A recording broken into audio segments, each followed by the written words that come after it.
their profit. The CC then called on the working class and the poor not to be fooled and blinded by anyone, but to understand that in a capitalist state or class-divided country like South Africa, the state would always act in the interest of the dominant class, the class that owns, control, and command the economy, political, and social life. This is, after all, real reason for existence of any state. In the South African case, we understand the dominant capitalist class to be centered on the minerals, energy, finance complex axis. We are therefore not surprised that post-1994, South African state and government, a state and government whose strategic task and real reason for existence is defense and sustenance of minerals, energy, finance complex, will do anything to defend property rights and profits of this class, including slaughtering the working class. While the CC support the Commission of Inquiry as announced by the head of state and leader of the African National Congress, Comrade Jacob Zuma, we believe that the Commission must act in the interest of uncovering the whole truth surrounding the unfortunate death of 44 workers. Anything short of this will render the Commission useless. To safeguard the working class in this front of struggle, the Numsa Central Committee proposed that COSATU, together with revolutionary formations of the working class, constitute their own independent commission of inquiry, because going forward, the bourgeoisie and its apologists will in one way or another use the Marikana tragedy to heighten the already active ideological and repressive offensive against growing militants of the working class at the point of production and communities at large. Our militancy is not born out of biological makeup, but is a result of perpetual failure of capitalist system to resolve the problem our class forces. The Central Committee further calls for suspension of the task force then that executed the massacre. The CC called on the Commission to find out and make public who, between the Minister of Police and the National Police Commissioner, gave orders to shoot workers with live bullets when they peacefully assembled on a fateful mountain in Marikana. Numsa is extremely disgusted by this display of police brutality. The action of police confirmed that we have not post-1994 transformed the apartheid state and its violent machinery. The actions of the police make a mockery of everything else we thought was transformed, including parliament. By this singular act, the police have violently reminded us once again what Marx and Lenin taught us about the state, that it is always an organ of class rule and a class of oppression, and that bourgeoisie democracy is nothing but the vast political shell behind which the bourgeoisie hides dictatorship.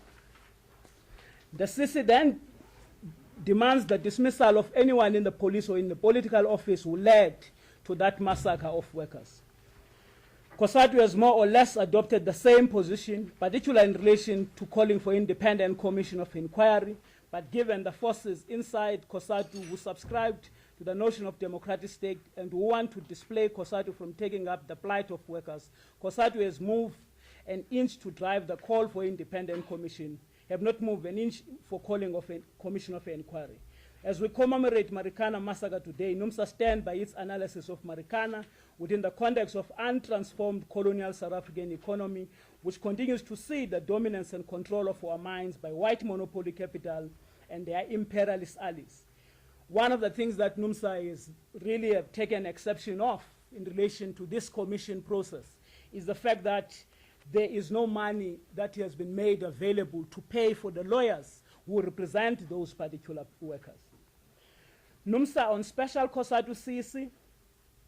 Numsa has been consistent in defining what is happening in COSATU as an all-out effort by right-wing forces to rob workers of their mandate given to the consensus leadership elected in the 11th COSATU National Congress in September 2012. In this regard, our response, therefore, has been to defend and protect the integrity of constitutional decision of COSATU, defend and advance the revolutionary socialist traditions and trajectory of COSATU, prevent the conversion of COSATU into a labor desk, defend and protect revolutionary leadership of COSATU, defend the unity of the federation, defend revolutionary basis of the ANC-led alliance, the Freedom Charter, ultimately defend COSATU itself from being destroyed. We have consistently maintained that there is a concerted effort by forces within and outside COSATU to turn it from being a from being a fighting federation into a toothless organization. This campaign has been ongoing even before the 11th Congress of COSATU, we should recall that as far back as the 5th Central Committee held in 2011, there were efforts from within the Federation and from the alliance partners to ensure that COSATU pronounces that the NDR is on track. This is despite the fact that the working class in many ways still experience the most savage forms of colonial capitalist exploitation, such as labor brokers, massive inequality, income reflected in wide apartheid wage gap, and obscene executive pay. Our national wealth remains concentrated in the hands of the few. There continues to be unequal access to healthcare, education, and housing. A campaign to remove Comrade Zwelithini Mphumzi as the General Secretary of COSATU failed in the 11th Congress. However, the forces that are driving this campaign continue to operate to render the Federation ineffective.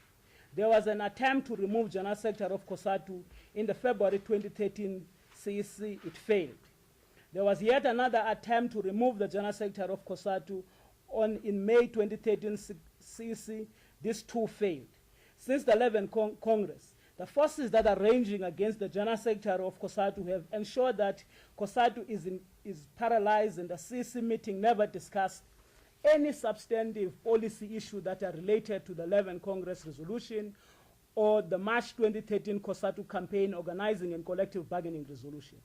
We have said that the forces that are ranging against the General Secretary of the Federation will escalate the genuine mistake of the General Secretary, for which he has apologized to the broader society, COSATU membership,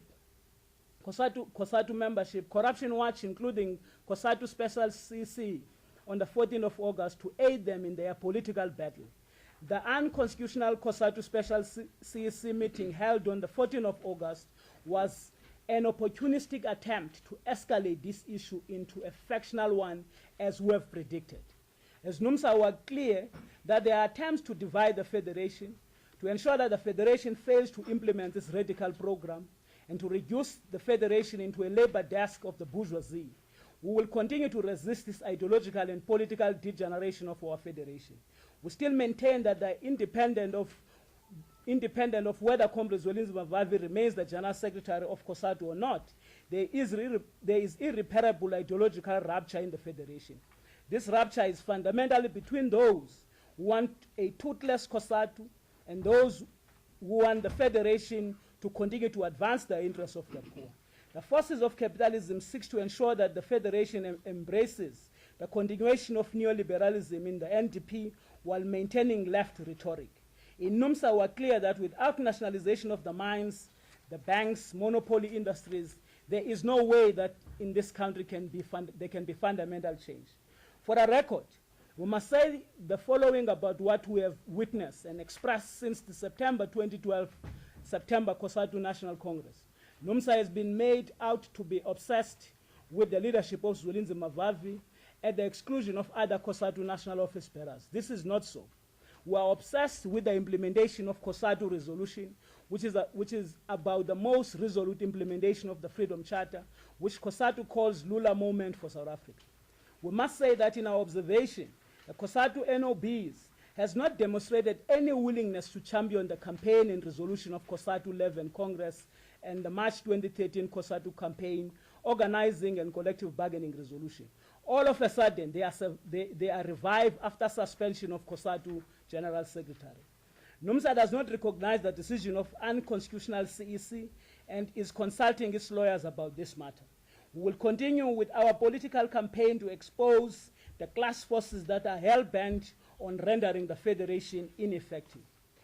In conclusion, Numsa is inspired by the following words of wisdom, which has emerged from the writing by Comrade Mzala Jabulani Ngumalo in 1985, Cooking the Rice Inside the Pot. We quote a few excerpts from this consistent, committed, outstanding revolutionary. Our people have long ago discovered that what is needed in South Africa is a new society, a new political and economic system, a radical change of all that is existing. In any democratic republic, it is absolutely necessary to convene an assembly of people's representatives elected on the basis of universal and equal suffrage. by secret ballot. The people assembled will promulgate laws that will declare all racist laws null and void. It will pass laws that are in conformity with the Freedom Charter. Our revolution in South Africa can be victorious only when mobilizes and organizes the masses at the grassroots level.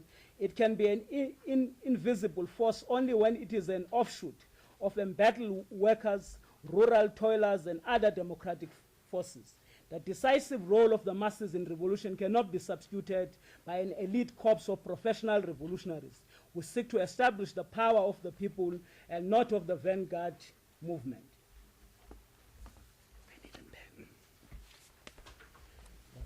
Thank you, Comrade General Secretary. That's the Numsa statement. I will now take questions. Can I start on my right? And before you come with your question, can you introduce yourself?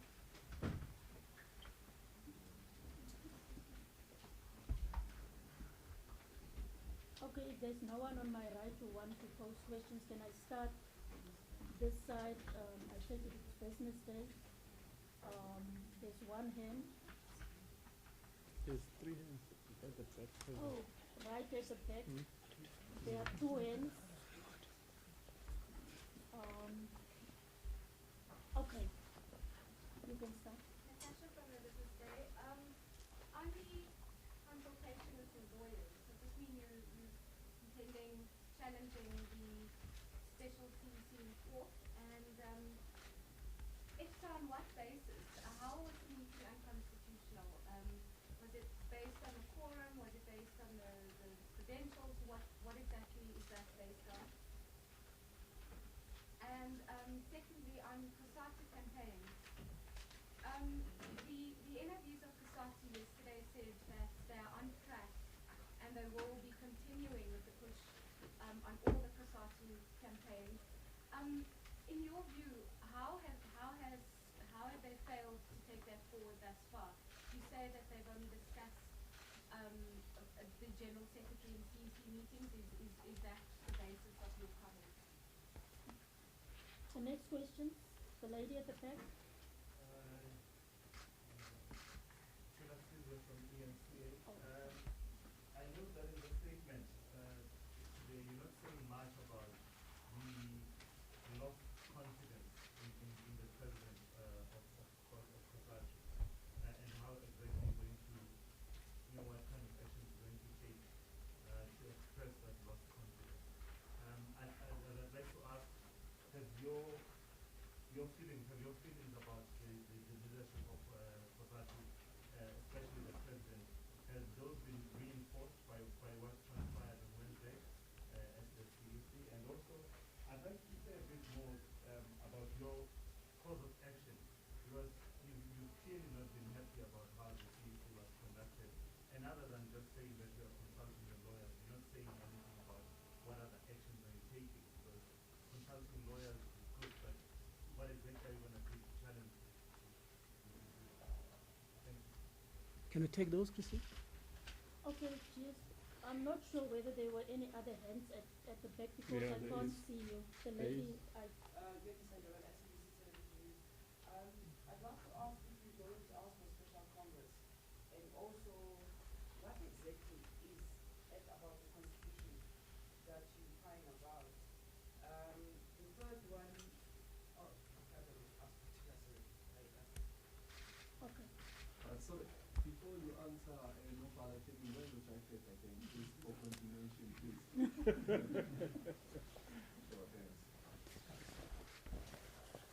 Okay, committee. I didn't understand this last one. Well, Natasha, I think what must be said is that you know now that we have taken a very firm position that we reject the suspension of Zwelinze Mavavi. Above all, we affirm that the meeting that suspended him was not constitutional.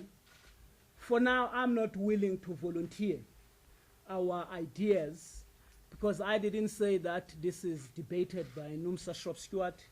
I said we have we are soliciting a legal opinion on the matter. It will be so unstrategic and unwise to start to work on the details of what would be our approach, because we must actually determine what is going to be our next action in challenging this particular meeting. We have been on record in correspondence. We have received correspondence from COSATU that decided not to agree with us, saying that this meeting should not have continued, and we've explained our basis. It is my wish that you should respect that, that we will not give you the details because we are in consultation about the matter. We have, however, raised something that is very open, which everybody should relate. Clause 5.332 of COSATU Constitution. It says the 1/3 of COSATU affiliates and the NOBs of COSATU or NOBs of COSATU can convene a special CEC of COSATU on requisition by making a request to affiliates. If you appreciate that COSATU is a mandatory affiliate that is operating on the basis of worker control, that clause is meant with the 7-day notice that get given, that before we go to any special meeting, we must know exactly what we shall discuss, and we must be informed so that when we go there, we carry the mandate from workers. As Numsa, we don't represent our jacket as Numsa leadership. We represent the mandate of our members, and therefore if we go to any COSATU meeting, it is a matter of tradition, of practice, that we must be given what is the content of what we will discuss so that we can solicit mandate. Here we were, in this particular case, we attended a special CEC without knowing what we were going to discuss, but it was frightening the extent which people opportunistically can carry mandates in their pocket. We receive a report now, they know what is the way forward on a meeting which we have warned that we came there without having a mandate. COSATU NOBs. Well, we have been on record having stated that since the 11th Congress, the Federation have been completely paralyzed. It has not, we have not been called to any meeting to take forward a program of the Federation. Section 77 was filed early January by staff, and to sit down to take forward those programs for workers, nothing has happened. What was shocking from our own Zingiswalosi, who's an NOB of COSATU, was now a demonstration we still want to see, that now that Zwelinzima Mavavi is suspended, they seem to be promising heaven and earth, that as the leadership of COSATU, they are in a position to champion mobilization of COSATU. They are a leadership. Zwelinzima Mavavi has no issue with they have called a press conference. Yes, we have seen they have been very eager to call a press conference, and in terms of now that Zwelinzima Mavavi has been dealt with.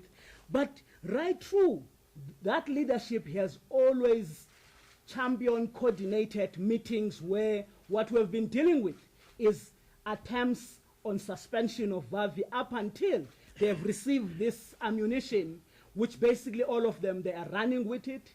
And I mean, yes, we are very worried about the leadership of the Federation. We can share with you that we think that Zwelinzima himself was trapped in that meeting. When we arrived there, NOBs of COSATU told us that, look, Numsa, don't argue much about your constitutionality of this meeting. We think we have got a solution. But we argued, we put our rejection of how that meeting was called on record. But the leadership basically promised both Zweli, and they were telling us that no, you shouldn't panic. We will just table this report. After this report is tabled, it will be taken back to NOBs, and in the coming future meeting, they will come with a solution which the CSC can consider. In that very same meeting, after that report was tabled, the affiliates who work with NOBs from where we're sitting, they basically moved for the suspension of Zweli. NOBs of COSATU had no capacity, no energy to say, initially we promise that we will manage this thing outside the process that we are talking about. Yes, as for the president, the Numsa Central Executive Committee have actually taken a decision that we have never experienced what we have experienced COSATU has been having presidents. This is the Federation of Bahai. This is the Federation of Gomomo. We are very worried with the current leader of our federation, who in our view, we think that he is trapped into a particular grouping, into a particular clique. He is basically not representing all COSATU affiliates, and Numsa Special CC have actually said we have lost confidence to Comrade Stumo Dlamini. It has got nothing to do with the fact that we don't like him and so forth. He has not demonstrated that he's got the interest of uniting the federation, but not just to unite the federation, a federation that is driven by campaigns that are about the interests of workers, which basically COSATU is supposed to be the shield, supposed to be the spear, supposed to be the forest of those particular workers. From where we're sitting, we think that if you look to our political posture as the federation, we didn't emerge with anything in Mangaung, which is taking forward the interests of the working class. We think that both by the characterization sometimes of our vanguard, those few and affiliates who continue to champion that particular program, including an individual in the form of Vavi, we are not surprised that we've been having this sustained program to ensure that Zwelinze Mavavi is basically removed. And we think that both in the ANC and in the Communist Party, there are forces who are hell-bent, who are working 24 hours with those in COSATU to ensure that COSATU will be made a lapdog, which will not have capacity to take forward the interests of the working class. And as Numsa, we are not willing to stand by and allow that to happen. I think that I've dealt with those particular questions, and don't take me to court. Okay. I think that the GS left the left the special Congress. Yes. Well, in relation to a special Congress, you would know that we have basically, especially now, quite frankly, we don't think that we are going to have a solution around the corner.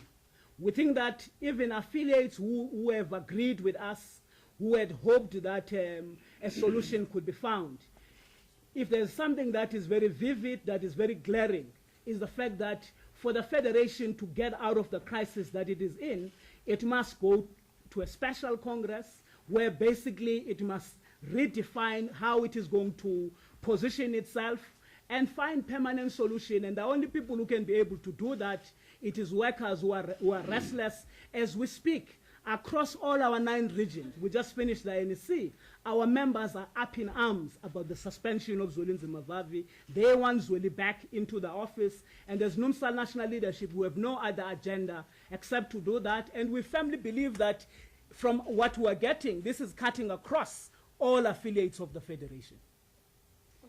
Okay, just to add on the question about the campaigns, you see, as the Central Executive Committee of COSATU, we decided a long time ago that all COSATU NOBs must be based in Johannesburg. We bought them houses, they live here. And the COSATU leadership of COSATU in Gauteng has been having numerous campaigns on e-tolling. Just ask yourself if on one of them you've seen one national office bearer of the federation leading that campaign, and then you'll then respond to yourself on the response that you got yesterday, that the campaigns are alive, we are there. It is not only Vavi that is running the campaigns, it is all the NOBs. You must ask them, where were they? Were they outside Johannesburg? Were they in Johannesburg? Why were they not joining the campaigns on e-tolling? Just another addition, President. There's this question, if Numsa believed that the CEC was not a constitutional meeting or constitutionally convened, why did we go there? And the answer is simple, because we wanted to put on record that it's not properly constituted. The second question that arises is, why did we stay in that meeting once we could see the constitutionality argument does not carry? Because we are leadership that has got to come back and account for everything else that happened there. But there's a sinister development. We have asked in our correspondence to the COSATU national office bearers on the 11th of August, on the 12th of August, on the 13th of August. Why should we be rushing into a special CEC? Why do we not deal with the matter in the ordinary CEC of the 16th to the 18th of August? Because we have no report arising out of the grievance procedure brought against the General Secretary. There's no report whatsoever. So we're coming to a meeting where there's no report, we have no mandate, as the General Secretary says.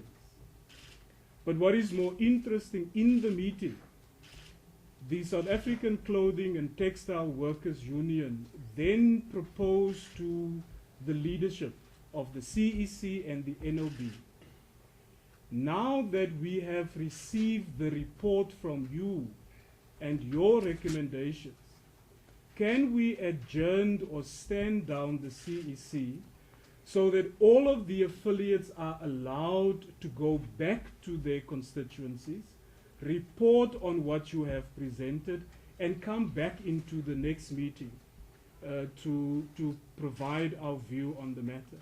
And that is simply ignored, so we can draw no other conclusion that indeed there was a rush, indeed Vavi had to be suspended in this meeting. It could not succeed in February, it could not succeed in May, and unfortunately, with his indiscretion, he has now offered on a silver platter those who have been looking for his removal. The last point I wanted to make, from where we sit and from the information that we are getting, we are most certain that there is a political conspiracy. We are most certain, as we sit here today, that state apparatus, particularly the intelligence community, is centrally involved and used in the battles in COSATU. And we have it on good authority that, having dealt with Vavi, the next person would be the Numsa General Secretary. And the next person would be the Numsa President, to be followed by others. We have it on authority, we have it at our disposal, and we're asking the question, what is the intention of those who are now using state machinery to orchestrate a campaign against the leadership elected by workers? And we think it is not innocent. There is a conspiracy, in as much as the president of COSATU said in the press conference yesterday that there's no conspiracy. In due time, you would see this conspiracy unfolding, and how forces within COSATU work alongside those in the state, and particularly in security apparatus, of dealing with those who remain a critical voice within the labor movement.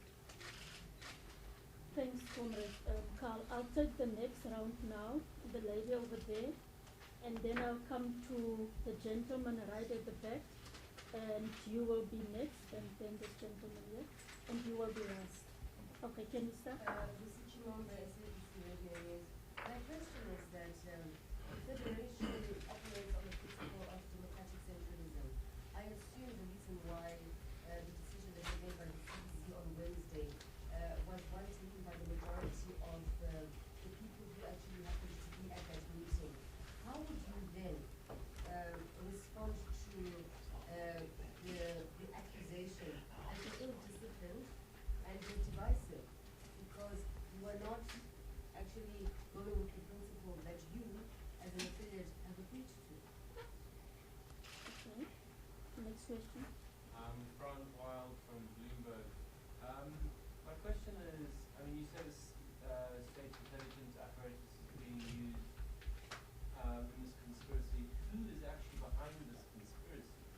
I mean, you're very vague. Can you be a little bit more specific? Thanks.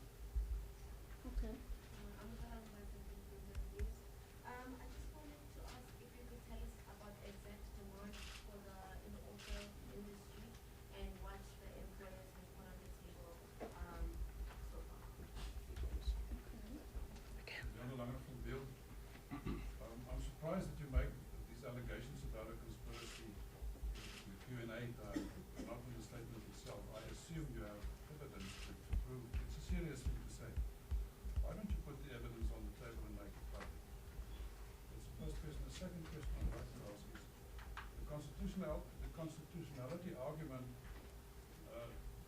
irrespective of the merits that you may have at times in litigation or wherever, it seems as if there was a majority in the CEC to take this step.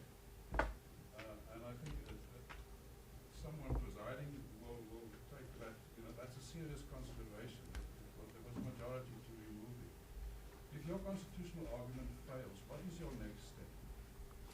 It doesn't seem your constitutional argument is going to succeed, especially in the light that Bali pleaded guilty. And it's a dismissible. Okay, you last. I'll come back to the other hands. Okay, what we have been told in the past months is that Zolizima Vavi enjoys the majority support, from ordinary workers on the ground. But it's also clear that Numsa is outnumbered, in the CEC. And you have been talking about the special congress. Do you believe that you can have that one-third for that special congress? And then I also want to know, the differences between Numsa and the president of COSATU. They are so huge. I'm wondering if there's any possibility that you'll ever, work together. Also, do you think that it was a mistake to agree that the senior leaders of COSATU should be elected into the ANC-NEC? Okay. Comrade Gina. Look, Numsa is among the forces that are basically firmly believe that our duty is to solidify the unity of workers behind the revolutionary program, both to extract for them the social surplus that get robbed every day, which constitute a contradiction between labor and capital. That's a very serious battle, and it is a class battle. And in the long march to freedom, in the interest of the working class and the poor, we make friends, we meet comrades. And in that long march, others will fall by the wayside, others will join the enemy camp, but we got a duty and a task of championing the revolutionary cause of workers. We have not experienced, if you want to ask us, any benefit from the current leadership of our affiliates and COSATU that are forming part of the ANC-NEC. In fact, what we are experiencing daily is an orchestrated, well-resourced agenda to fragment the Federation of Workers. And if you want us to take audit, we think that it has been a terrible choice in terms of, if you want us to assess where we are, they have not played any uniting role. Our experience is that they are basically directly involved to ensure that COSATU is being weakened. And you see, it's very strange. Some individuals across different affiliates who are masters of morality today, who are masters of suspension of Zwelinzima Vavi and so forth, when you look to what has been in the public in different unions, some of those leaders are facing real problems, serious problems about them. But it's easy to hide behind workers and go and basically deal with Zwelinzima Vavi. It's easy on the basis of morality and so forth, but if you can check us, affiliate by affiliate, and these things are reported publicly. Workers are speaking, the Sunday Times carry stories about general secretaries who are busy making money, who are involved in doing this and that, which you all know about it. But those very people are the ones who are the champions of the removal. They are our own moral standard. They're supposed to tell us what kind of leadership that we're talking about. This is happening in the face of poverty, unemployment, and inequalities. And Zwelinzima Mavavi, we know, despite this particular scandal we're dealing with, he has consistently championed the interest of the working class and the poor. And in all the meetings where there's been an intention to suspend, he has always brought a program of action. And people, those comrades would say, put aside that program. The issue is you. We can't carry forward with this program. There is rupture in the federation. We don't agree with your politics. But the very same people were there when workers elected Zwelinzima Mavavi when they gave him that particular program. So there is double speak. There is speaking left and walking right. And Numsa is not prepared to do that. Does that mean that Numsa does not accept democratic centralism? Democratic centralism for what and for whom and on whose class interest? Democratic centralism that binds Numsa is the one that champions the interests of the working class and the poor.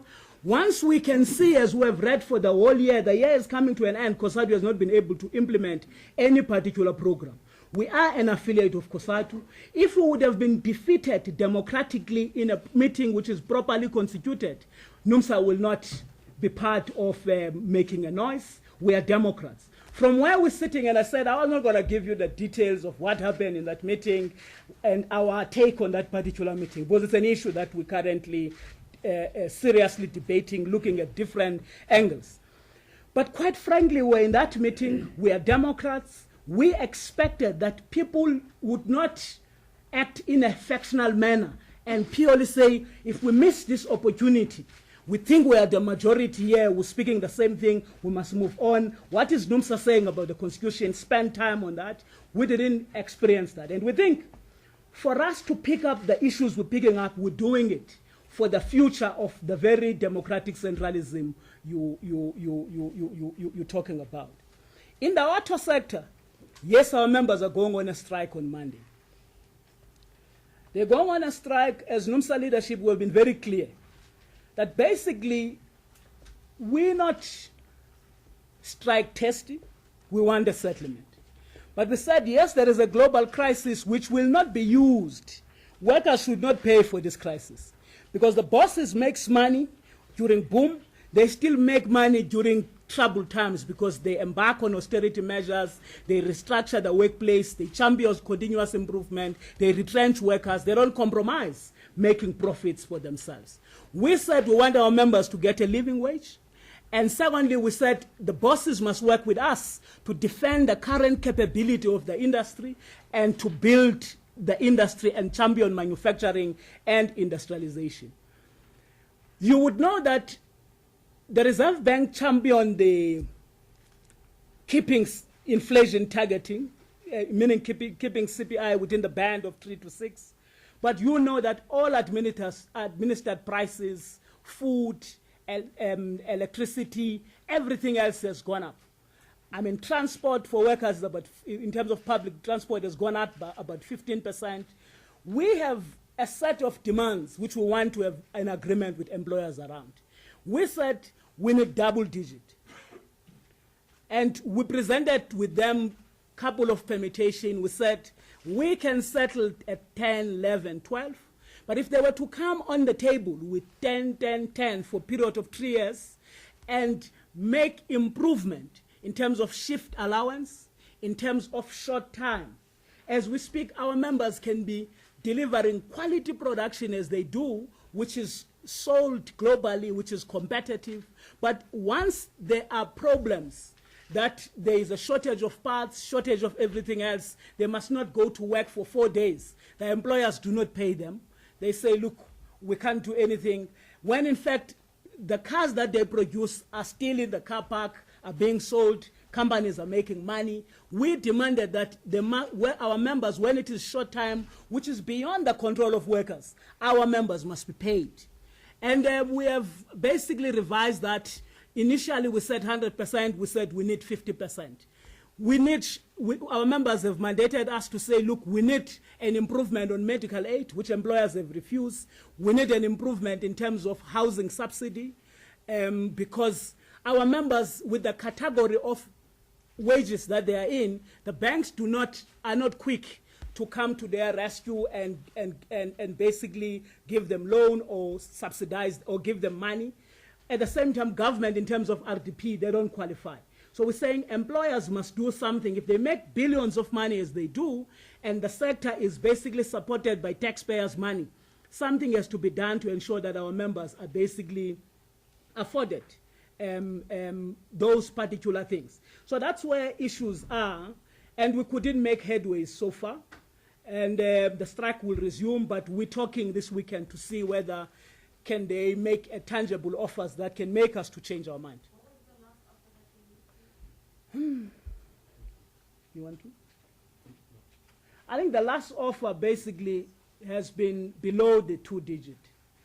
When we pushed very hard, they were willing to come to the 2-digit in the first year, but the following years they were talking about 7.3%, and we were not willing to do that. We are, however, not destructive.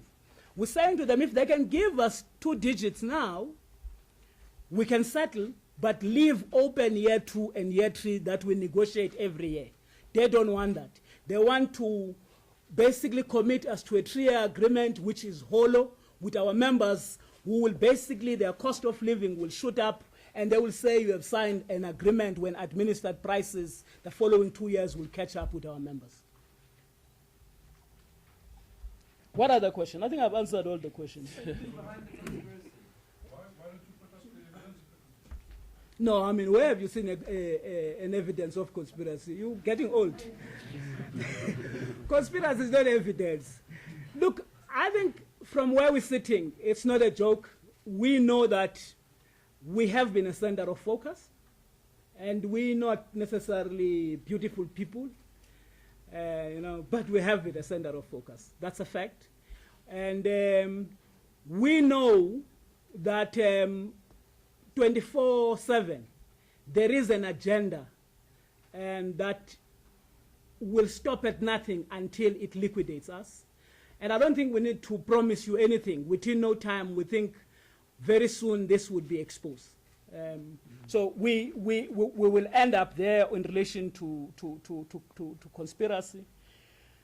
Okay. The rest was the special Congress. Matuma, you late. I answer this. I was raising the issue that Numsa, there are a couple of affiliates who agree with us on the special Congress. And they are almost closer to 7.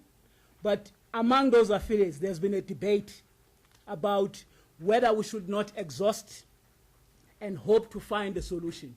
We are of the view that it has become very clear that our efforts to try and find one another, there is a program, and that program is that Zweli's head must be chopped, and they will stop at nothing in doing so. We think that moving forward, the issue of special Congress has become relevant, but for Numsa, it is even bigger than that. We basically will have our own special Congress in December to basically reflect on what is confronting us. When we decided to vote for the African National Congress, we were rest assured that it will help us to ban labor brokers. There was no NDP that was adopted, even though there's an economic summit that were being promised that it will look at the things. The ANC leadership and government have gone public to tell us that they are not going to talk until they are blue in the face. And NDP is being implemented, and we have no mandate on some of these issues because workers they were categorical on what basis must we mobilize and release resources to mobilize and vote for the African National Congress. As we speak, we got AMCU, which is now knocking at our door. We can't do anything, we're hamstrung. They are now knocking at our door, recruiting our own members. We are confined within COSATU because if we go and recruit, we have been accused that we funded AMCU. You're not going back to those people and ask them, AMCU now is busy recruiting Numsa members. What are you saying? AMCU have gained confidence by recruiting members. who do not belong to Numsa. And if we fold arms and do nothing, they are going to liquidate us too. And we're not willing to do that. We don't feed the masele furinyoka. Do you know that, Matu? So yeah. So basically, I think those are the questions. And President, it looked like those were the last questions. No, the President will answer. Okay. But there is a question that says that what if our constitutionality argument does not hold? Firstly, we were not going to reveal that how you test a majority in the meeting, you test it. Don't answer that, President. No, don't answer that, President. Okay. So I think that we will continue to seek an advice from the lawyers who will tell us. But Numsa in the last press conference did say that it does seem that as the national office bearers of Numsa, as the Central Committee of Numsa, and as the NEC of Numsa, we need to go and report to a special Numsa National Congress, because some of the things that are happening are maybe too big things for us to take final decisions on. So that is why we announced that from December 13 to December 16 this year, Numsa will call its National Congress and give a full report of what is happening, because it is the Numsa National Congress that is the highest decision-making body. So we had that feeling that there may be decisions that we may take, but we might risk not taking the whole organization into confidence. Hence, we have said that in December this year, Numsa is going to hold its special National Congress so that the whole organization is taken into confidence as to what has been happening. And then the owners of Numsa will then guide us as the leadership as to what should be the way forward. So we wouldn't want to preempt what would that Special National Congress of Numsa decide on a number of issues that are taking place. The relationship between us and the president, we do talk to the president. We even laugh. You won't believe it. I mean, I was inviting the president to come and address a Numsa national meeting, and that invitation is still open. And he says he will wait until Numsa sings a song that Inhliziyo kaSidumo ama-Metalworkers azunyuka na. Now, it doesn't work like that in leadership. If we are president of COSATU, we are an affiliate of COSATU. If I'm saying to you as a president of COSATU, the invitation is open for you to come and address us, and you are putting conditions to that invitation, it's like, please assure me that you will sing nicely about me. I cannot be able to know what workers will sing when you come to a Numsa meeting, but I recognize the fact that even though I have serious issues with how you're handling the organization, but for as long as we have not had a special national congress to test if it is not just Numsa that has issues with how you're leading, you are still a president. I think we've answered all the issues.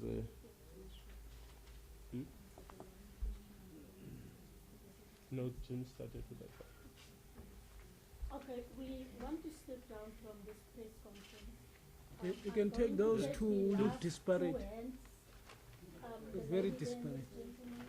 Okay, and you will be. You're gonna be behind my console. Okay, you will be the last person.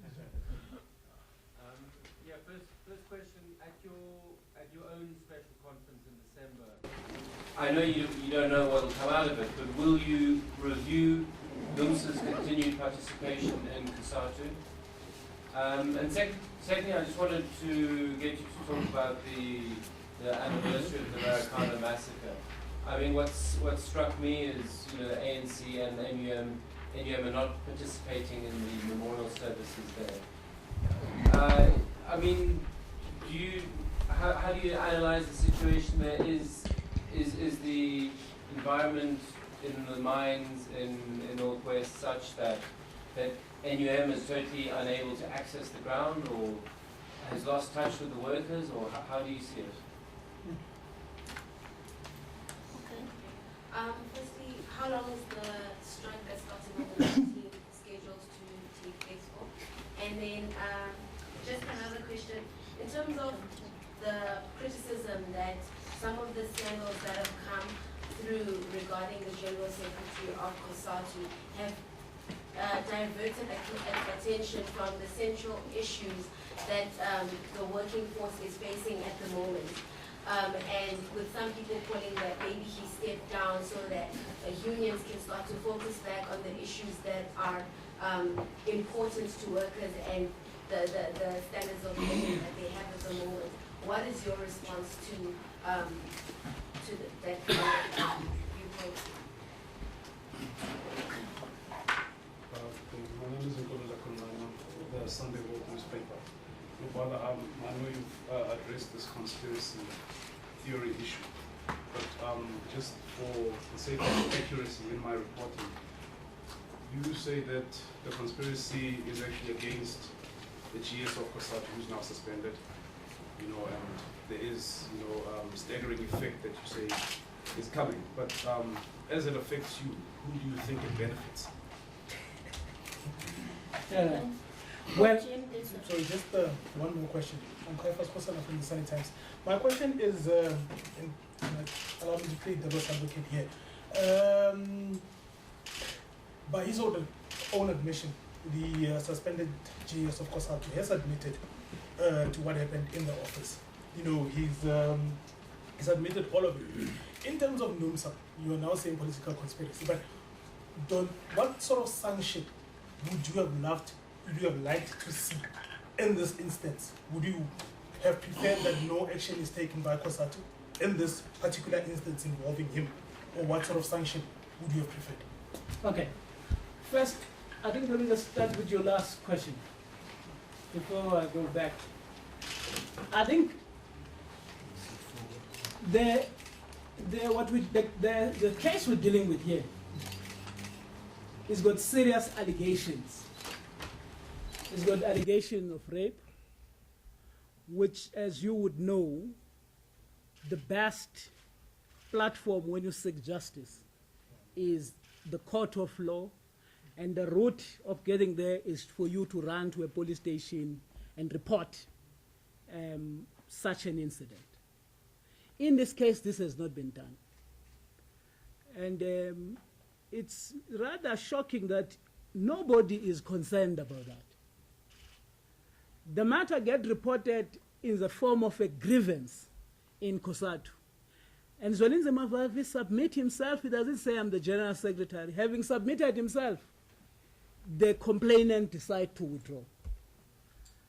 In the build-up before the demand for 2 million claim, the complainant was on the side of Zwelinze Mavavi, saying, there are people who are phoning me. There is even SMSs to that particular effect who are demanding the 1 million if she does. Zwelinzima participate in the process of defending her and so forth and so forth. And that happened. And suddenly she graduates from 1 million to 2 million. And there are people who says, we must say nothing. We must not use any analysis in relation to that. Yes, there is no Numsa that can argue that what has happened in the office can be condoned. But there's no policy of COSATU that deals with this issue as we speak. Nothing. You can check gender code of conduct, policies of COSATU, nothing. What you would have expected, which could be done, is Zwelinzima apologize as he has done you could actually censor him. You know, you can take a censor route. You know, you can censure somebody who have done under what he has done, and he is upfront about it. But also, look, man, these are two married people. We're not talking about young people here. I'm not sure about infidelity, whether there is a correct spot. You want us to coerce us into a debate that infidelity, there is a place where it can be now legitimized. We don't know. I mean, we don't know what is this right spot for infidelity. We don't think there is, which is why their families were affected now, and so forth. And that question should be linking to the question that says Zwelinzima Mavavi should be stepping down. She must step down, but the attempt to make him step down have happened. Karl was counting how many CECs. There was no scandal of this nature at the time. Now, people want us to quickly forget that, no, his main problem has not been about what we know, that it is political.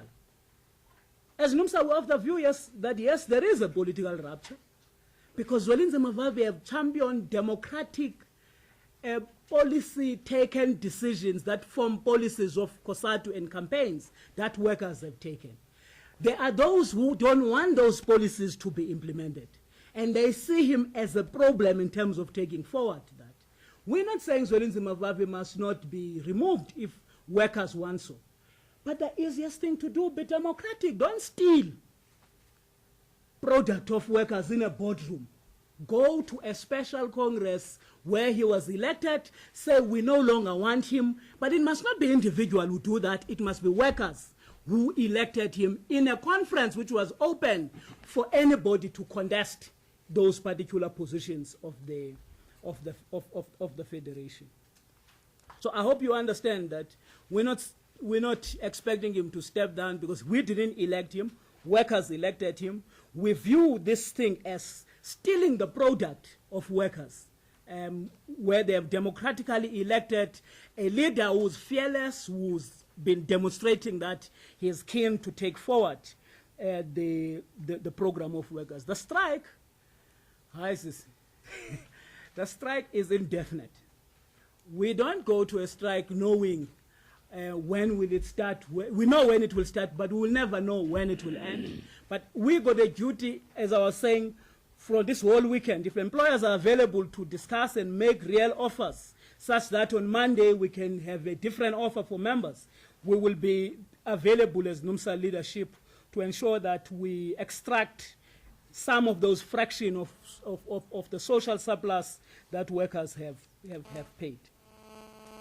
On the conspiracy, you were asking how did it affect. Look, the conspiracy, I'm refusing to speak on this thing because conspiracy is conspiracy.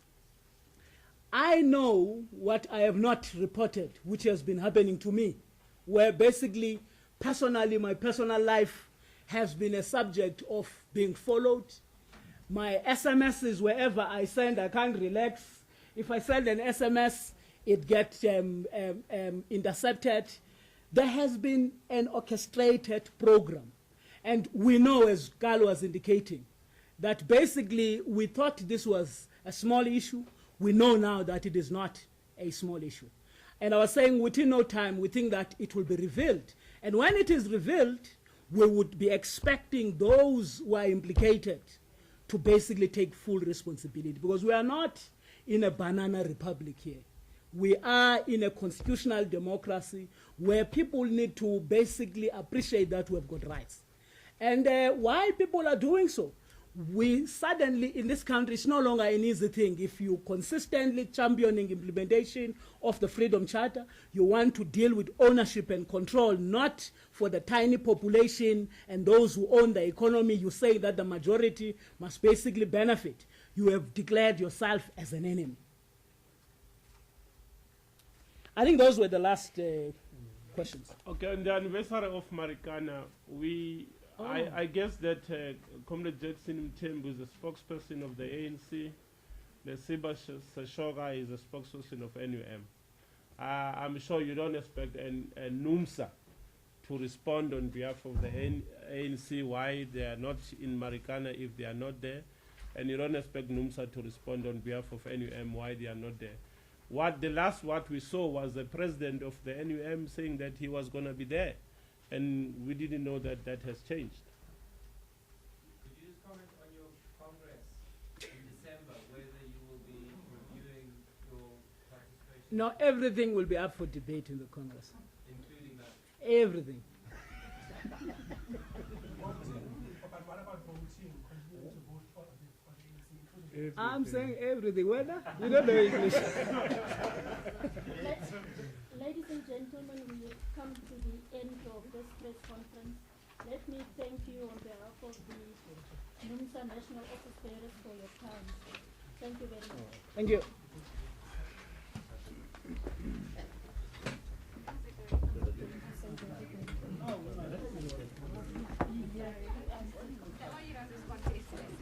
You're out of order. Tash.